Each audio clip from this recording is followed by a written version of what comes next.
Hey everyone, welcome in CLAT Point and let's start today's The Hindu News discussion जो कि CLAT, ALET, DULLB, LLM, LSET and other law entrance test आप देंगे आप लोगों के लिए इंपॉर्टेंट हो सकता है। बिना समय गंवाए शुरू करते हैं, आगे बढ़ते हैं। आज का हमारा जो क्विज का क्वेश्चन है वो है the minimum and maximum age for a candidate to contest election for president of India's office. आने भी वाला है ये इलेक्शन, इस पे क्वेश्चंस भी काफ़ी सारे एग्जाम में आ सकते हैं। मैंने प्रेसिडेंट इलेक्शन की पूरी प्रोसेस भी आपको बता दी है। कुछ 2-3 दिन पहले एक सेशन में शायद बताया था, फिर आएगा तो फिर रिवाइज करा देंगे। इसका मुझे कमेंट सेक्शन में जवाब जरूर दीजिएगा, ठीक है। क्लैट पॉइंट आपको ऑफर करता है CLAT UG, CLAT PG, DULLB, NLSET, AILET UG and PG के कोर्सेज, मॉक टेस्ट आप इनमें इनरोल कर सकते हैं, वो भी बहुत ही रीजनेबल प्राइजेज में। डिस्क्रिप्शन में जाना है, हमारी ऐप को डाउनलोड करना है, वहाँ पे आप डेमो क्लासेस भी देख सकते हैं। कॉन्टैक्ट नंबर भी है हमारा डिस्क्रिप्शन में, कोई दिक्कत है तो आप कॉन्टैक्ट भी कर सकते हैं। आगे बढ़ते हैं। The Roe draft ruling could affect other civil rights, ये पहला एडिटोरियल है। आज भी कोई खास एडिटोरियल आई नहीं है हिंदू में। इंडियन एक्सप्रेस भी मैंने पलटा, बट वही रिपीटेटिव चीजें हैं तो कुछ नया नहीं है, लेकिन ठीक है, थोड़ा थोड़ा देख लेते हैं कि क्या है। तो the Roe draft ruling could affect other civil rights, ये किस मामले पे है? बिल्कुल सही आपने याद किया। मैंने जैसे कि आपको एक केस का नाम बताया था यूएस का, रोए वर्सेस वेड। तो इस केस के अंदर हमने देखा था कि किस तरीके से यूएस की सुप्रीम कोर्ट ने अबॉर्शन का लॉ लेके आया था। लेकिन अब क्या हुआ है कि कुछ एक ड्राफ्ट लीक हुआ था जिसमें देखने को मिला था कि वहाँ पे अबॉर्शन के लॉ में जो महिलाओं को राइट्स था अबॉर्ट कराने का, वो वापस छीन लिया जा सकता है, और इसके ऊपर काफ़ी सारा बवाल हो रहा है। तो इसी पे राइटर यहाँ पे बोलते हैं कि यार अगर अभी इस पे मामला है तो कल को कहीं गे एंड लेस्बियन कपल्स को सेम सेक्स मैरिज के लिए भी कुछ प्रॉब्लम ना क्रिएट कर दी जाए।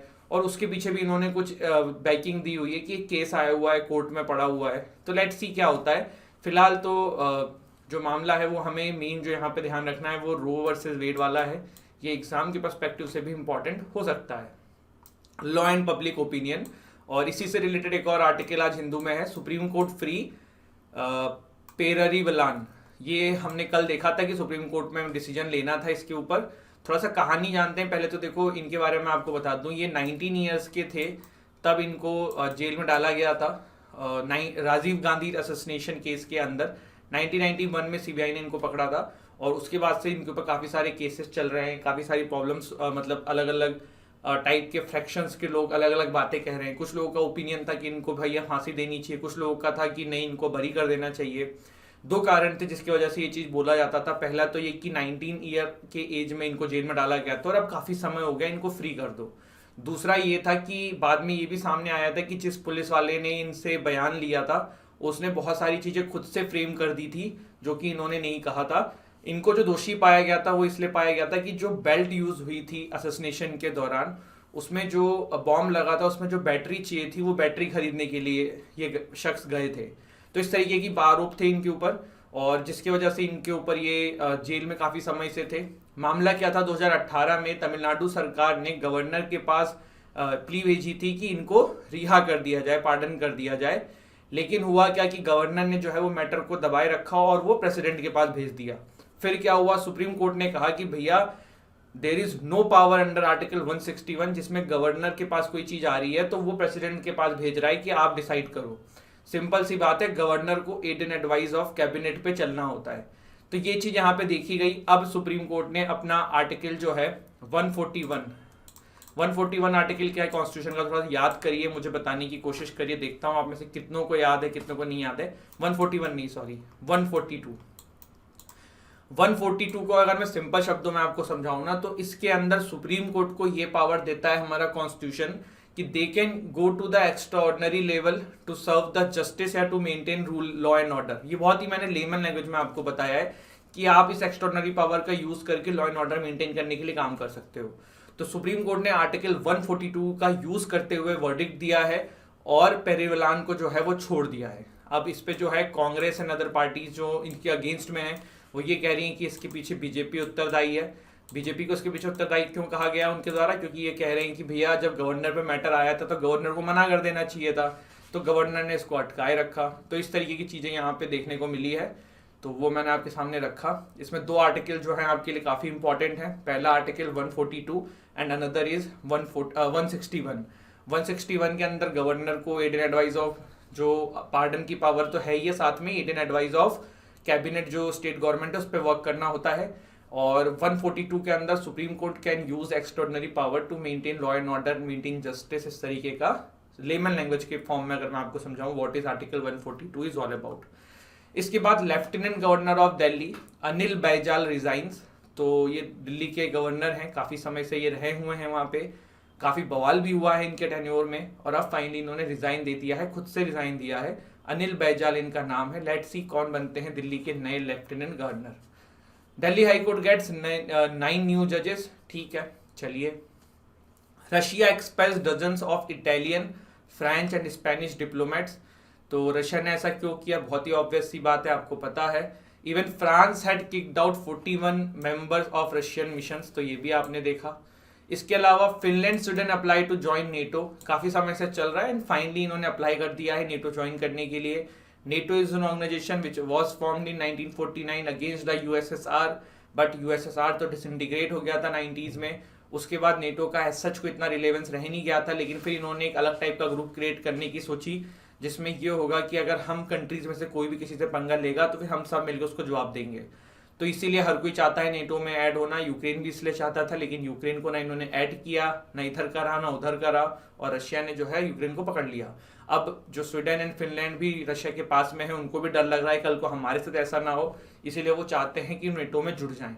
लेकिन बीच में आ रहा है टर्की। टर्की के जो प्रेसिडेंट हैं ताइप एर्डोगन, इन्होंने कहा है कि भैया हम इस तरीके से जो है वो स्वीडन को ज्वाइन नहीं करने देंगे। क्यों मना कर रहे हैं, क्योंकि इन्होंने स्वीडन से 33 पीपल मांगे थे जो उनके पास हैं, बट स्वीडन ने अभी तक इनको दिया नहीं है, कॉपरेट नहीं किया है। एर्डोगन का ऐसा कहना है कि टेररिस्ट से लड़ने के लिए स्वीडन जो है वो हमें कॉपरेट नहीं करता है, क्योंकि टर्की का भी अपना ही प्रॉब्लम है। देखो यहाँ पे भी ना काफ़ी सारे ग्रुप्स जो हैं वो एक्टिव रहते हैं, और वो कभी हम अलग सेशन में बताएंगे। जो कर्दिश वाला जो सिस्टम है, पूरा जो प्रॉब्लम होता है, कभी किसी अलग सेशन में उसको डिटेल से स्टार्टिंग से बताऊंगा। बट फिलहाल आप ये समझ लीजिए कि टर्की के भी कुछ डिमांड्स हैं, और अब यहाँ पे गेम हो गया है कि यार तुम हमारी बात मानोगे तभी हम तुम्हें भर्ती होने देंगे, वरना हम होने नहीं देंगे। तो इस तरीके की चीज़ें कही हैं, देखते हैं क्या होता है आगे।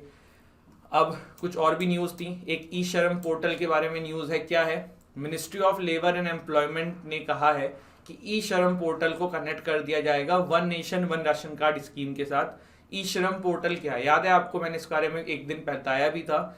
ये union ministry of labour and employment के द्वारा 2021 में शुरू किया गया है। It is a national database to register unorganised workers. Supreme court directed the government to complete the registered process of unorganised workers, तो उसी के लिए फिर ई श्रम पोर्टल आ गया था।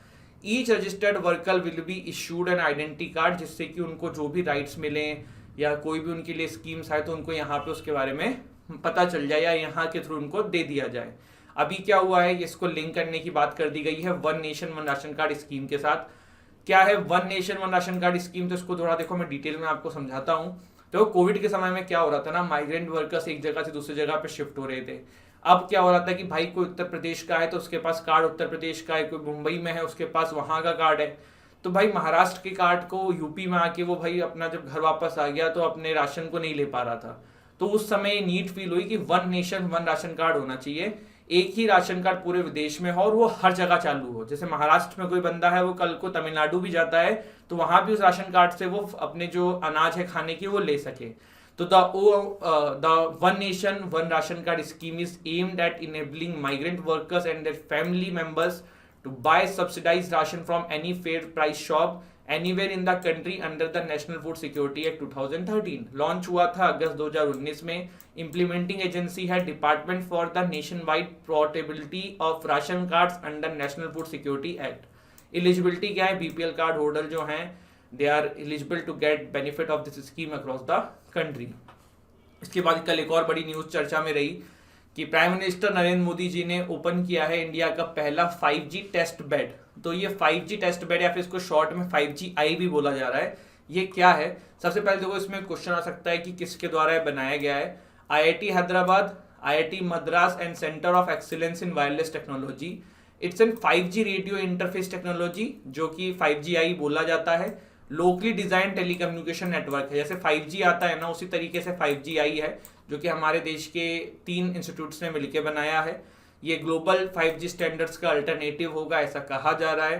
It can work in lower frequency as well as, जो कि 5G नहीं कर सकता है, बट 5Gi जो है ये लोअर फ्रिक्वेंसी पे भी वर्क कर सकता है। थोड़ा सा इवोल्यूशन देख लेते हैं। एक जमाने में सिर्फ 1G होता था, 1981 की बात करें, फिर 2G आया 1991 तक, फिर 3G आया 1998 तक, फिर 4G आया 2008 तक, एंड 5G आया 2018 के बाद, या 2018 से हम कह सकते हैं। ठीक है, तो ये आज का हमारा था सेशन। इसके अलावा एक और आर्टिकल है, ला रीयूनियन। देखो क्या हुआ है, इंडिया की नेवी एंड फ्रांस की नेवी ने मिलकर एक ज्वाइंट पेट्रोल किया था, या कह सकते हो कि एक ज्वाइंट जो है एक्सरसाइज काइंड ऑफ किया था। और वो जो किया था ना, वो ला रीयूनियन आइलैंड पे किया था, जो कि एक फ्रेंच आइलैंड है, जो कि साउथ वेस्टर्न इंडियन ओशियन में है। तो ये नाम ध्यान रखिएगा, ला रीयूनियन क्या है। It's an island in the Indian Ocean that is an overseas department and region of the France. ठीक है, और ऐसे जो भी जितने भी एक्सरसाइज होती हैं 2 कंट्रीज के बीच में, 3 कंट्रीज के बीच में, ऐसा क्यों होता है? तो काइंड ऑफ शक्ति प्रदर्शन होता है, साथ में ये भी दिखाते हैं कल को कोई पंगा लेगा, इस एरिया में कोई गड़बड़ करेगा, तो ये दोनों नेवी मिलके भी काम कर सकती हैं, दोनों नेवी मिलके चीज़ों को मेंटेन कर सकती हैं। तो ये एक मेन ऑब्जेक्टिव होता है, शक्ति प्रदर्शन करना। जो भी एक्सरसाइजेज होती हैं, सिर्फ ये नहीं, या कोई सी भी एक्सरसाइज हो रही हो, एक्सरसाइज का मतलब बॉडी वाली एक्सरसाइज नहीं, एक्सरसाइज का मतलब जो मिलिट्री एक्सरसाइज हो रही हो, नेवल एक्सरसाइज हो रही हो, तो ये चीज़ें। ठीक है, तो दिस इज इट गाइज, ये था हमारा आज का सेशन, एंड आई होप आपको सेशन अच्छा लगा हो। क्विज का क्वेश्चन अटेम्प्ट जरूर करिएगा, मुझे कमेंट सेक्शन में इसका आंसर बताइएगा। क्लैट पॉइंट आपको ऑफर करता है CLAT UG, CLAT PG, DU LLB, NLSET, ALED UG and PG के courses. Get yourself enrolled in anything अगर आप चाहते हैं तो। मॉक टेस्ट भी अवेलेबल हैं 2022 के, 23 के। 2022 का क्रैश कोर्स चल रहे हैं सभी एग्जाम्स के, DU का हो, चाहे क्लैट का हो, चाहे क्लैट PG का हो। और वहीं जो है आपका, अगर हम बात करें मॉक टेस्ट की, तो वो भी आपके लिए अवेलेबल हैं, एक बार ऐप चेक कर लीजिएगा। इसके अलावा देखो, आप लोगों के एग्जाम आने वाले हैं, तो कुछ टिप्स मैं आपके साथ शेयर करना चाहता हूँ। सबसे पहली चीज़ ना, रिवीजन इज मस्ट। नई चीज़ पढ़ो चाहे मत पढ़ो, रिवीजन बहुत करो। जितना रिवीजन करोगे ना, उतना आपको हेल्प मिलने वाली है आपके एग्जाम के अंदर।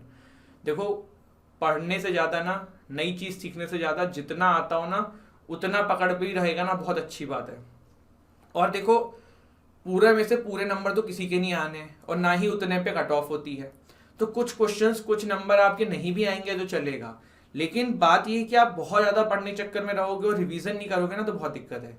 आपका पूरा सिलेबस या जो भी आपके रिवीजन वाली चीज़ें हों, वो पूरा का पूरा कम से कम 5 बार आपके एग्जाम से पहले आप रिवाइज कर लो। आज से आपका एग्जाम में अब करीबन 30 दिन एग्जैक्ट रह गए। मैं क्लैट की बात कर रहा हूँ, DU वालों का तो अभी भी समय है। तो क्लैट UG PG जितने भी हैं, उन लोगों के लिए बेसिकली मैं कह रहा हूँ, DU वालों का तो अभी है समय। आप लोगों को ना 1 महीने पूरा क्लियर कट बचा है, इसमें 5 बार कम से कम रिवीजन करना है पूरे सिलेबस का आपको।